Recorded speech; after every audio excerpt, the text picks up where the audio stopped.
राजस्थान की बीजेपी सरकार ने सूबे के हर जिले के एसपी को एक चिट्ठी भेजी है। वैसे तो यह चिट्ठी एसपी को लिखी गई है, लेकिन वो चिट्ठी पहुंचेगी लाखों मुसलमान बच्चों के पतों पर, हजारों मुसलमान शिक्षकों के पतों पर और लाखों मुसलमान मां बाप के पतों पर। फरमान जारी हुआ है कि सूबे के हर मदरसे के हर प्रबंधक, हर शिक्षक और हर बच्चे का पूरा हिसाब किताब दर्ज किया जाए। मतलब थानेदारों को मदरसों के दरवाजों पर डंडा फटकारने की छूट दे दी गई है। बीजेपी के एक विधायक को शक है कि मदरसों में देशद्रोही पलते हैं।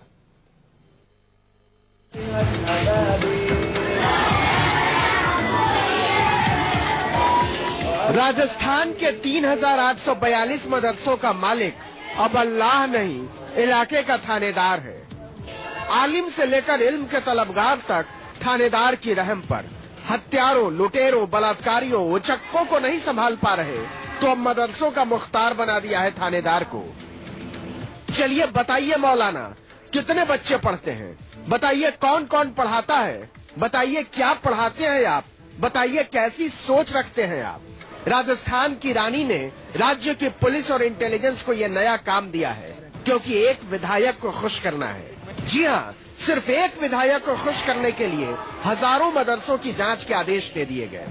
क्योंकि मामला पुलिस से जुड़ा हुआ था नहीं, ना हम अपराधी है, ना कोई हमारी संदिग्ध गतिविधियों में लिप्तता का कोई मामला सामने आ रहा है। पुलिस ने जो बिंदु तय किए हैं, हमें उन बिंदुओं से खास तौर से ऐतराज है। बीजेपी के विधायक ज्ञानदेव आहूजा ने बिना किसी ठोस सबूत के मदरसों पर देशद्रोही होने के आरोप लगाए थे।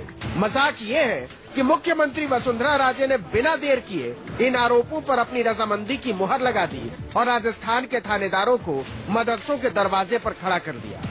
हर जिले के एसपी को 14 बिंदुओं की चिट्ठी भेजी गई है। हर थानेदार अपने इलाके के हर मदरसे की जांच करेगा। मालिक या संचालक का नाम सरकार को भेजेगा। हर शिक्षक और मौलवी का नाम पता दर्ज करेगा। शिया, सुन्नी, देवबंद या बरेलवी का पता लगाएगा। स्थानीय और बाहरी छात्रों का पूरा ब्यौरा भेजेगा। कौमी तालीम को लेकर बीजेपी सरकार का ये तंग नजरिया मुसलमानों को बेचैन कर गया है। वो कहते हैं, हर शिक्षक और हर बच्चे की जांच का क्या मतलब? इंटेलिजेंस जांच करे, किसी आपको आइडेंटिटी करनी हो, मदरसों के अंदर जो है कोई बाहरी आदमी अगर उसमें मुलाजमत कर रहा है या बाहरी आदमी उसमें रह रहा है और अगर वो संदिग्ध है तो बिल्कुल जांच होनी चाहिए, और संदिग्ध है तो उसको इंतजामिया कमेटी को एतराज नहीं है। वसुंधरा सरकार की नीयत मुसलमानों के कटघरे में है, क्योंकि मदरसे राजस्थान में गरीब अल्पसंख्यक बच्चों की तालीम का बहुत बड़ा हिस्सा है। राजस्थान में कम से कम 3,842 मदरसे हैं। इनमें से 3,523 मदरसे प्राथमिक स्तर पर मदरसा बोर्ड से पंजीकृत हैं।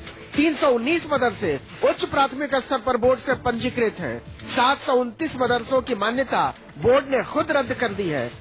सरकार के मुताबिक कोई 1,000 मदरसे गैर पंजीकृत भी हैं। जरा सोचिए, इन मदरसों का हर प्रबंधक, हर शिक्षक और हर बच्चा पुलिस जांच के दायरे में होगा। अपने बच्चों को कुरान और हदीस पढ़ाने वाले इस फैसले से सख्ते में है। मदरसे में बटी जो है जांच हो, मदरसा बोर्ड की तरफ से हो, जो भी डिपार्टमेंट के अफसर है वहाँ सर हो, लेकिन ये पुलिस वाले वगैरह जो वर्दी में आते हैं, ये चीज गलत है। उसे बच्चों पे भी इफेक्ट गलत पड़ता है, गलत रुझान जाता है, डिमोटिवेट होते बच्चे। अगर पुलिस यहाँ अंदर आएगी तो काफी इफेक्ट पड़ेगा बच्चों पे भी, और यहाँ आने वालों पे भी काफी असर होगा।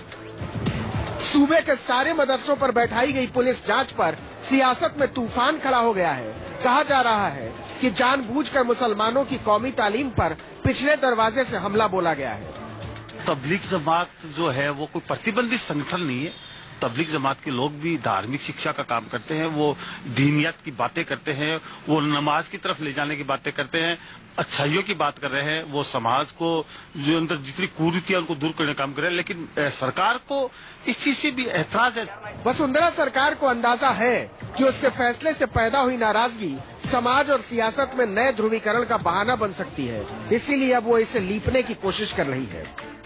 मैं समझता हूं कि मदरसों के विरुद्ध किसी प्रकार की जांच राज्य सरकार के निर्देश पर न पहले हुई न आगे होगी। एक सामान्य प्रक्रिया है, ये मात्र जानकारियों का संकलन है। किसी प्रकार की कोई जांच करने का सरकार का इरादा नहीं है। इसी जवाब से एक सवाल खड़ा होता है, अगर मदरसों की जांच वाकई एक रूटीन जांच है तो क्या वसुंधरा सरकार सूबे के सारे सरस्वती शिशु मंदिरों के संचालकों, शिक्षकों और छात्रों से वही सवाल पूछेगी जिनके जवाब वो मदरसों से मांग रही है? अगर नहीं तो मान लीजिए कि नीयत में खोट है। KJ Srivatsan, Jaipur, news 24।